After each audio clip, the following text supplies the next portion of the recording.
Welcome to the Learning Pines YouTube. We hope this video helps. In this video, I will explain how to set up a stop limit order on Binance. A stop limit order is a powerful tool combining a stop price and a limit price. The stop price acts as a trigger, converting your order into a limit order once reached. The limit price specifies the maximum or minimum price you are willing to accept for your trade.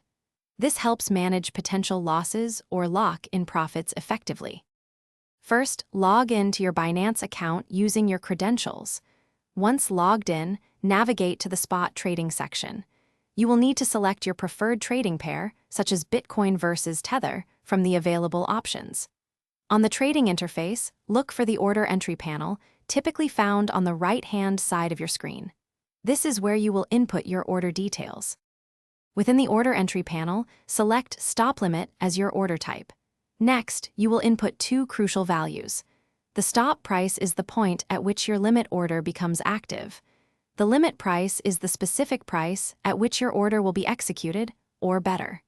Finally, enter the exact quantity of cryptocurrency you wish to buy or sell.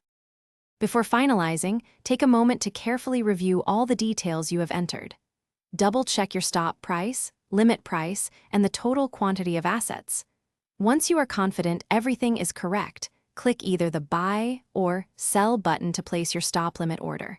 You can then monitor its status in your Open Orders section. Thanks for watching. Consider subscribing if we helped you.